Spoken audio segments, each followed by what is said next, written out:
ಅಂತ ಹೇಳಿದ್ರೆ ಏನು? ಬನ್ನಿ ಹೇಳ್ತೀವಿ. ಪ್ರಾಸಿಕ್ಯೂಷನ್ ಅಂತ ಹೇಳಿದರೆ ಏನು? 17A ಅನುಮತಿ ಪಡೆದು ತನಿಖೆ ನಡೆಸುತ್ತಾರೆ ತನಿಖಾಧಿಕಾರಿಗಳು. ಆರೋಪಿಗಳ ವಿರುದ್ಧ ಚಾರ್ಜ್ ಶೀಟ್ ತಯಾರಿ ಮಾಡಬೇಕು. ಚಾರ್ಜ್ ಶೀಟ್ ತಯಾರಿಸಿ ಸಕ್ಷಮ ಪ್ರಾಧಿಕಾರಕ್ಕೆ ನೀಡಬೇಕು. ಯಾರಿಗೆ ಸಕ್ಷಮ ಪ್ರಾಧಿಕಾರ? ರಾಜ್ಯಪಾಲರಿಗೆ ನೀಡಬೇಕು. ಸಕ್ಷಮ ಪ್ರಾಧಿಕಾರ ಅಂದರೆ ಇಲ್ಲಿ ರಾಜ್ಯಪಾಲರೇ ಆಗಿರ್ತಾರೆ. ರಾಜ್ಯಪಾಲರು ಅದನ್ನು ಪರಿಶೀಲನೆ ಮಾಡಬೇಕು. ಸಾಕ್ಷಿಗಳು ಪ್ರಬಲವಾಗಿದ್ದರೆ ಒನ್ಸ್ ಅಗೇನ್ ಪ್ರಾಸಿಕ್ಯೂಷನ್ಗೆ ಅನುಮತಿ ಸಿಗತ್ತೆ. ಆಗ ಸಂಕಷ್ಟ ಸಿದ್ದರಾಮಯ್ಯನವರಿಗೆ. ಭ್ರಷ್ಟಾಚಾರ ನಿಯಂತ್ರಣ ಕಾಯ್ದೆ 19ಕ್ಕೆ ಅನುಮತಿ ನೀಡುತ್ತಾರೆ ರಾಜ್ಯಪಾಲರು. ಆಗ ತನಿಖಾಧಿಕಾರಿ ಚಾರ್ಜ್ ಶೀಟ್ ಸಲ್ಲಿಸಿ ಕೋರ್ಟ್ಗೆ ಸಲ್ಲಿಸ್ತಾರೆ. ಆಗ ನ್ಯಾಯಾಲಯ ಬೇರೆ ಕೇಸ್ನಂತೆ ವಿಚಾರಣೆ ನಡೆಸುತ್ತೆ. ಆಗ ಸಿದ್ದರಾಮಯ್ಯನವರು ಅರೆಸ್ಟ್ ಆಗುವಂಥ ಸಾಧ್ಯತೆಗಳೂ ಇರ್ಬೋದು, ಇಲ್ಲದೇನೂ ಇರ್ಬೋದು. ಪ್ರಾಸಿಕ್ಯೂಷನ್ಗೆ ಅನುಮತಿ ಅಲ್ಲ, ತನಿಖೆಗೆ ಅನುಮತಿ. ಈಗಲೂ ಕೂಡ ತುಂಬ ಕ್ಲಮ್ಸಿ ಇದೆ ಇದು. ನಾಳೆ ಇನ್ನಷ್ಟು ವಿವರಗಳೊಂದಿಗೆ ನಿಮ್ಮ ಮುಂದೆ ಬರ್ತೀವಿ. ಬನ್ನಿ. ಇನ್ನು ಹೈಕೋರ್ಟ್ ತೀರ್ಪು ಕುರಿತು ಸಿಎಂ ಸಿದ್ದರಾಮಯ್ಯ ಪತ್ರಿಕಾಗೋಷ್ಠಿ ಕರೆದು ಮಾತಾಡಿದರು. ಒಂದು ಪಾಯಿಂಟ್ಸನ್ನು ಹೇಳಿದರು. ನಾನು ಅವಾಗಿಂದ ಹೇಳ್ತಾ ಇದ್ದೀನಿ. ನ್ಯಾಯಾಲಯ ಸೆಕ್ಷನ್ 218 ಅಡಿಯಲ್ಲಿ ರಾಜ್ಯಪಾಲರು ನೀಡಿದ ಪ್ರಾಸಿಕ್ಯೂಷನನ್ನು ಸಂಪೂರ್ಣವಾಗಿ ತಿರಸ್ಕಾರ ಮಾಡಿದೆ. ರಾಜ್ಯಪಾಲರ ಆದೇಶದಲ್ಲಿನ ಸೆಕ್ಷನ್ 17A ಮಾತ್ರ ನ್ಯಾಯಮೂರ್ತಿಗಳು ಸೀಮಿತಗೊಳಿಸಿದ್ದಾರೆ. ಹಾಗಾಗಿ ನಾನು ಯಾವುದೇ ತನಿಖೆಗೆ ಹಿಂಜರಿಯುವುದಿಲ್ಲ. ಅಂದರೆ ಪ್ರಾಸಿಕ್ಯೂಷನ್ಗೆ ಅಂದರೆ ಕಾನೂನು ಕ್ರಮ ತಗೊಳ್ಳಿ. ಕಾನೂನು ಕ್ರಮ ಇಲ್ಲ, ತನಿಖೆ ಹಾಗೆ ಹೇಳಿದೆ ಅಂತ ಸಿದ್ದರಾಮಯ್ಯನವರು ಹೇಳ್ತಾ ಇದ್ದಾರೆ. ಕಾನೂನು ಕ್ರಮ ಅಲ್ಲ, ಪ್ರಾಸಿಕ್ಯೂಷನ್ ಅಂದರೆ ಕಾನೂನು ಕ್ರಮ. ಪ್ರಾಸಿಕ್ಯೂಷನ್ಗೆ ಅನುಮತಿ, ಕಾನೂನು ಕ್ರಮಕ್ಕೆ ಅನುಮತಿ. ಇದು ತನಿಖೆಗೆ ಅನುಮತಿ ಕೊಟ್ಟಿದ್ದಾರೆ, ಪ್ರಾಸಿಕ್ಯೂಷನ್ಗೆ ಅನುಮತಿ ಕೊಟ್ಟಿಲ್ಲ ಅಂತೇಳಿ ಒಂದು ಲಾ ಪಾಯಿಂಟ್ ಹಾಕಿದ್ದಾರೆ ಸಿದ್ದರಾಮಯ್ಯನವರು. ಇದನ್ನು ಯಾರೆಷ್ಟು ಜನ ಚರ್ಚೆ ಮಾಡಿದ್ರು ಗೊತ್ತಿಲ್ಲ. ಕಾನೂನು ತಜ್ಞರ ಜೊತೆ ಚರ್ಚೆ ಮಾಡಿ ಹೋರಾಟದ ರೂಪುರೇಷೆ ನಿರ್ಧಾರ ಮಾಡ್ತೀನಿ ಅಂತೇಳಿ ಸಿದ್ದರಾಮಯ್ಯನವರು ಹೇಳಿದರು. ಕೇಳಿಸ್ಕೊಳ್ಳಿ ಅವರೇನು ಹೇಳಿದರು.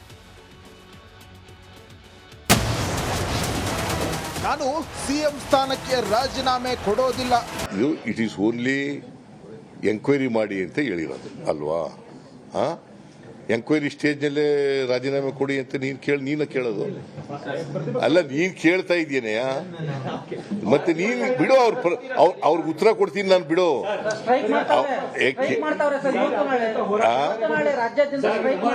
ಮಾಡ್ಲಿ, we will face them politically. Congress ವಿರುದ್ಧ ಬಿಜೆಪಿ ಜೆಡಿಎಸ್ ಷಡ್ಯಂತ್ರ. ಇಡೀ ದೇಶದಲ್ಲಿ ಮಾಡಿದ ರೀತಿನಲ್ಲೇ ಕರ್ನಾಟಕದಲ್ಲೂ ಕೂಡ ಕಾಂಗ್ರೆಸ್ ಸರ್ಕಾರವನ್ನು ಅಲುಗಾಡಿಸಬೇಕು, ಕಪ್ಪು ಮಸಿ ಬೆಳೀಬೇಕು, ನಮ್ಮ ಸರ್ಕಾರಕ್ಕೆ ಕೆಟ್ಟ ಹೆಸರು ತರಬೇಕು ಅಂತೇಳಿ ಪ್ರಯತ್ನಗಳನ್ನು ಮಾಡ್ತಾ ಇದ್ದಾರೆ, ಸಂಚುಗಳನ್ನು ಮಾಡ್ತಾ ಇದ್ದಾರೆ. ಮೋದಿ ಸರ್ಕಾರದಿಂದ ಸೇಡಿನ ರಾಜಕೀಯ. ನರೇಂದ್ರ ಮೋದಿಯವರ ನೇತೃತ್ವದ ಬಿಜೆಪಿ ಸರ್ಕಾರ ನನ್ನ ಮೇಲೆ ಅಷ್ಟೇ ಸೇಡಿನ ರಾಜಕೀಯ ಮಾಡಲ್ಲ, ಇಡೀ ದೇಶದಲ್ಲಿ ಈ ಸೇಡಿನ ರಾಜಕೀಯ ಮಾಡ್ತಾ ಇದ್ದಾರೆ. ವಿರೋಧ ಪಕ್ಷದ ಸರ್ಕಾರಗಳು ಎಲ್ಲೆಲ್ಲಿದ್ದಾವೆ ಎಲ್ಲ ಕಡೆ ಸೇಡಿನ ರಾಜಕೀಯ ಮಾಡ್ತಾ ಇದ್ದಾರೆ. ಡಿಕೆಶಿ ಹೈಕಮಾಂಡ್ ನನ್ನ ಜೊತೆಗೆ ಇದೆ. ಯಾಕಂದ್ರೆ ಕರ್ನಾಟಕದ ಜನ ನಮ್ಮ ಪಾರ್ಟಿ ಮತ್ತು ನಮ್ಮ ಜೊತೆಯಲ್ಲಿ ಇದ್ದಾರೆ. ಜನರ ಆಶೀರ್ವಾದ ನಮ್ಮ ಮೇಲಿದೆ. ನನ್ನ ಜೊತೆಯಲ್ಲಿ ನಮ್ಮ ಎಲ್ಲ ಮಿನಿಸ್ಟ್ರಿಗಳು ಇನ್ಕ್ಲೂಡಿಂಗ್ ಡೆಪ್ಟಿ ಚೀಫ್ ಮಿನಿಸ್ಟರ್, MLAಗಳು, ಪಾರ್ಟಿ ಮುಖಂಡರುಗಳು, ಪಾರ್ಟಿ ಕಾರ್ಯಕರ್ತರು ಮತ್ತೆ ಹೈಕಮಾಂಡ್ ಎಲ್ಲರೂ ಕೂಡ ನನ್ನ ಜೊತೆ ಇದ್ದಾರೆ. ಈಗ ಇದೆಲ್ಲ ಯಾರಿಗಾದರೂ ಬೇಕಾ? ಸಿದ್ದರಾಮಯ್ಯ ಏನು ಹೇಳಿದ್ರು, BJP ಏನು ಹೇಳಿತು, ಕಾಂಗ್ರೆಸ್ನವ್ರು ಏನು ಹೇಳಿದ್ರು, ಯಾರಿಗೂ ಬೇಡ. ಪ್ರಶ್ನೆ ಒಂದೇ, ಕಾಂಗ್ರೆಸ್ ಅವ್ರಿಗೂ BJP ಅವ್ರಿಗೂ CM ಅರೆಸ್ಟ್ ಆಗ್ತಾರಾ? CM ಅರೆಸ್ಟ್ ಆಗ್ತಾರಾ? ಈ ಪ್ರಶ್ನೆಗೆ ಉತ್ತರ.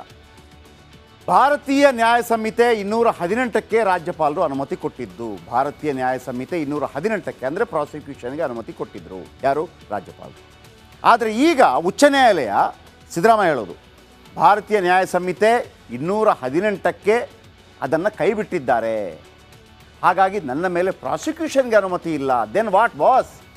ಸದ್ಯ ಭಾರತೀಯ ನ್ಯಾಯ ಸಂಹಿತೆ 218ಕ್ಕೆ ಅನುಮತಿ ನೀಡುವ ಅವಶ್ಯಕತೆ ಇಲ್ಲ.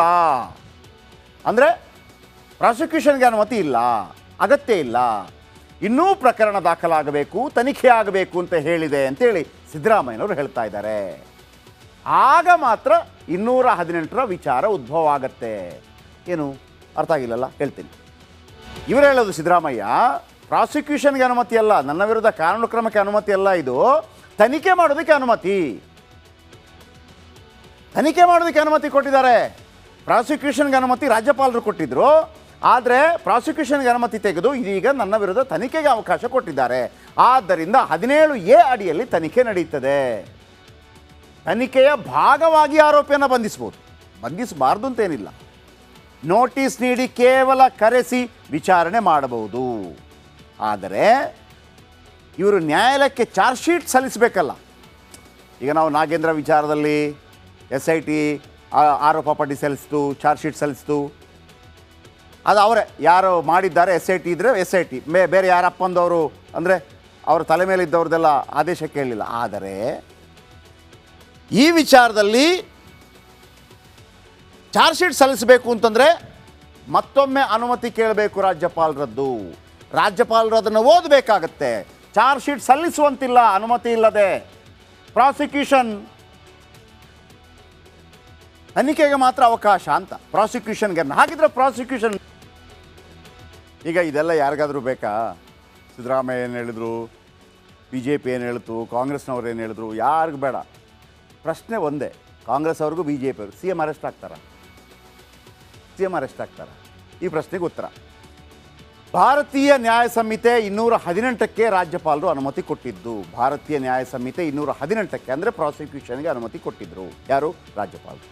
ಆದರೆ ಈಗ ಉಚ್ಚ ನ್ಯಾಯಾಲಯ, ಸಿದ್ದರಾಮಯ್ಯ ಹೇಳೋದು, ಭಾರತೀಯ ನ್ಯಾಯ ಸಂಹಿತೆ 218ಕ್ಕೆ ಅದನ್ನು ಕೈಬಿಟ್ಟಿದ್ದಾರೆ. ಹಾಗಾಗಿ ನನ್ನ ಮೇಲೆ ಪ್ರಾಸಿಕ್ಯೂಷನ್ಗೆ ಅನುಮತಿ ಇಲ್ಲ. Then what boss? ಸದ್ಯ ಭಾರತೀಯ ನ್ಯಾಯ ಸಂಹಿತೆ 218ಕ್ಕೆ ಅನುಮತಿ ನೀಡುವ ಅವಶ್ಯಕತೆ ಇಲ್ಲ. ಅಂದರೆ ಪ್ರಾಸಿಕ್ಯೂಷನ್ಗೆ ಅನುಮತಿ ಇಲ್ಲ, ಅಗತ್ಯ ಇಲ್ಲ, ಇನ್ನೂ ಪ್ರಕರಣ ದಾಖಲಾಗಬೇಕು, ತನಿಖೆ ಆಗಬೇಕು ಅಂತ ಹೇಳಿದೆ ಅಂತೇಳಿ ಸಿದ್ದರಾಮಯ್ಯನವರು ಹೇಳ್ತಾ ಇದ್ದಾರೆ. ಆಗ ಮಾತ್ರ 218ರ ವಿಚಾರ ಉದ್ಭವ ಆಗತ್ತೆ. ಏನು ಅರ್ಥ ಆಗಿಲ್ಲಲ್ಲ, ಹೇಳ್ತೀನಿ. ಇವರು ಹೇಳೋದು ಸಿದ್ದರಾಮಯ್ಯ ಪ್ರಾಸಿಕ್ಯೂಷನ್ಗೆ ಅನುಮತಿ ಅಲ್ಲ, ನನ್ನ ವಿರುದ್ಧ ಕಾನೂನು ಕ್ರಮಕ್ಕೆ ಅನುಮತಿ ಅಲ್ಲ, ಇದು ತನಿಖೆ ಮಾಡೋದಕ್ಕೆ ಅನುಮತಿ. ತನಿಖೆ ಮಾಡೋದಕ್ಕೆ ಅನುಮತಿ ಕೊಟ್ಟಿದ್ದಾರೆ. ಪ್ರಾಸಿಕ್ಯೂಷನ್ಗೆ ಅನುಮತಿ ರಾಜ್ಯಪಾಲರು ಕೊಟ್ಟಿದ್ರು, ಆದರೆ ಪ್ರಾಸಿಕ್ಯೂಷನ್ಗೆ ಅನುಮತಿ ತೆಗೆದು ಇದೀಗ ನನ್ನ ವಿರುದ್ಧ ತನಿಖೆಗೆ ಅವಕಾಶ ಕೊಟ್ಟಿದ್ದಾರೆ. ಆದ್ದರಿಂದ 17A ಅಡಿಯಲ್ಲಿ ತನಿಖೆ ನಡೆಯುತ್ತದೆ. ತನಿಖೆಯ ಭಾಗವಾಗಿ ಆರೋಪಿಯನ್ನು ಬಂಧಿಸ್ಬೋದು, ಬಂಧಿಸಬಾರ್ದು ಅಂತೇನಿಲ್ಲ. ನೋಟಿಸ್ ನೀಡಿ ಕೇವಲ ಕರೆಸಿ ವಿಚಾರಣೆ ಮಾಡಬಹುದು. ಆದರೆ ಇವರು ನ್ಯಾಯಾಲಯಕ್ಕೆ ಚಾರ್ಜ್ ಶೀಟ್ ಸಲ್ಲಿಸಬೇಕಲ್ಲ. ಈಗ ನಾವು ನಾಗೇಂದ್ರ ವಿಚಾರದಲ್ಲಿ SIT ಆರೋಪ ಪಟ್ಟಿ ಸಲ್ಲಿಸ್ತು, ಚಾರ್ಜ್ ಶೀಟ್ ಸಲ್ಲಿಸ್ತು, ಅದು ಅವರೇ ಯಾರು ಮಾಡಿದ್ದಾರೆ. SIT ಇದ್ದರೆ SIT, ಬೇರೆ ಯಾರಪ್ಪಂದವರು ಅಂದರೆ ಅವ್ರ ತಲೆ ಮೇಲೆ ಇದ್ದವ್ರದ್ದೆಲ್ಲ ಆದೇಶ ಕೇಳಲಿಲ್ಲ. ಆದರೆ